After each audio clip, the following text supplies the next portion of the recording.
Hi, I'm Shelby Sapusik, and I'm here with Jim Raffel, and we're representing the Milwaukee Social Media Club. We are promoting Milwaukee IndyFest, which is primarily next weekend at the Milwaukee Mile on Saturday and Sunday, August 16th and 17th. And Jim, would you like to introduce our special guest today? I sure would. We are fortunate to have sometimes driver and sometimes radio analyst with IndyCar Radio, Pippa Mann. Hi, it's a pleasure to be part of this series promoting Milwaukee IndyFest, and I'm really looking forward to coming up there next weekend.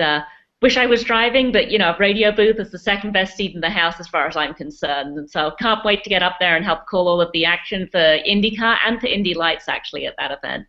Excellent. So you'll be there Saturday too, it sounds like. Yep, I'll be there both days. There's actually some tweet-ups being planned. I don't have permission to give out the times yet, but there are some official tweet-ups being planned that I've been invited to, so I'll be at those, the official tweet-up on Saturday and on Sunday, as well as all the stuff I do with radio, too. Excellent.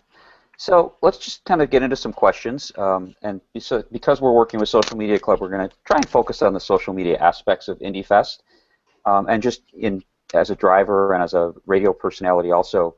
How do you find social media helps you when connecting with your fan base?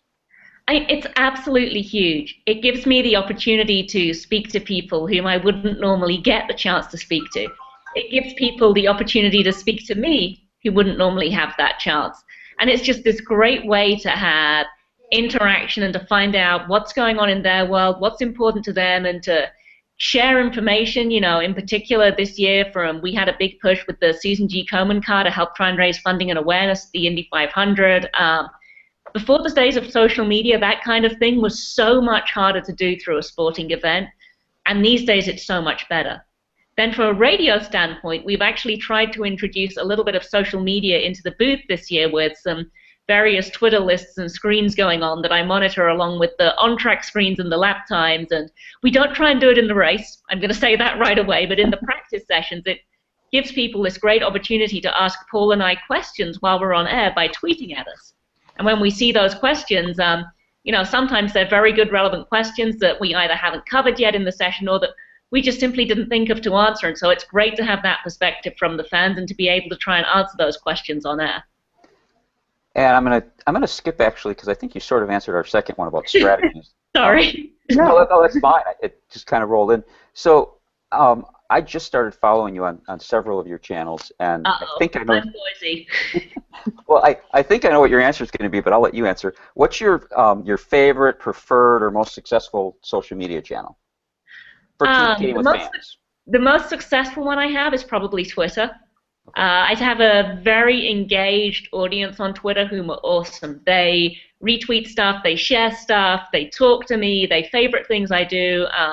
Very, very successful. I think one of my favorite ones right now is actually Instagram. I love being able to share things in a visual way, and I love the fact that I've got more than 140 characters. My least favorite one is actually Facebook. Although I'm very active on Facebook, I try to be on there to update it at least once a day, once every other day when I'm busy, twice a day.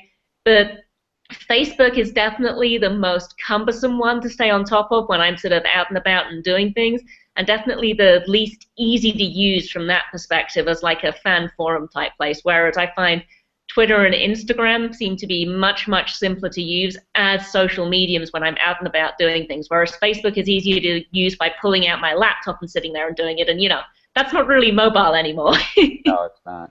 And it looked like you had a lot of fun yesterday on Throwback Thursday with Instagram. Yes, I did. And Jim's been telling me that I need to start following you on Instagram. I am following you on Twitter, however. Yeah, I have to warn you, as you can probably guess, if you follow me on Twitter, I occasionally get noisy. So that's okay, so do I. I like the one on Instagram. I think that might have been earlier in the week when you put your pink helmet on in the coffee shop. That was awesome. Yeah, that's actually Bell is currently running a contest for all of their drivers in various series to do different and unusual things with your Bell helmet and post it with the tag Champions Wear Bell.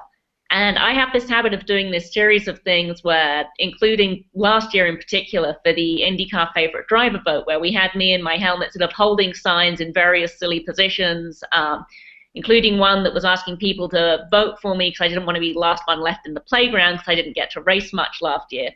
And that sort of spawned this thing that sort of has carried on over into this year, where I'm generally the driver who is willing to take their helmet out somewhere different, somewhere odd, stick it on their head and sort of, pose as the stick doing something else. And I just thought the idea of not being in the race suit in the coffee shop, that would have been even weirder.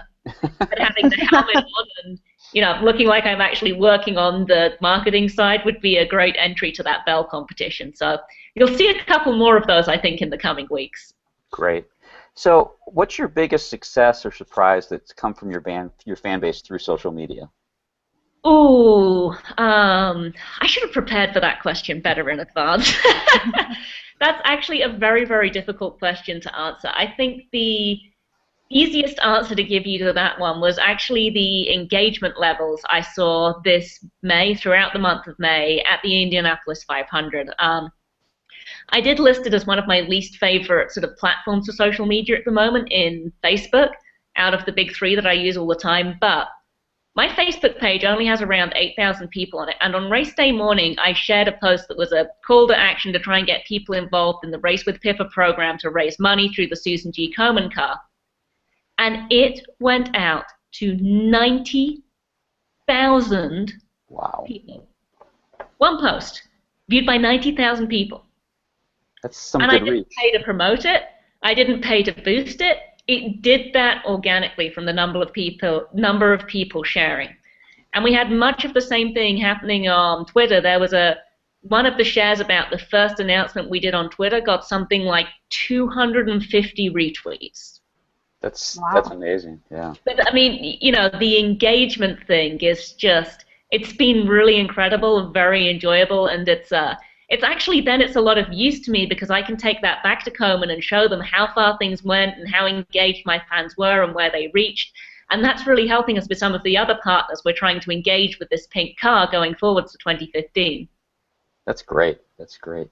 So that actually kind of, last year Shelby and I got an opportunity to watch one of the teams really use social media effectively. That the team had an account, the driver had an account, and obviously the driver's account went fairly quiet during the race, but the team was continually tweeting. So when you do drive, is it your team that keeps tweeting? Is it the foundation that keeps tweeting? Does someone take over your account and give people race updates?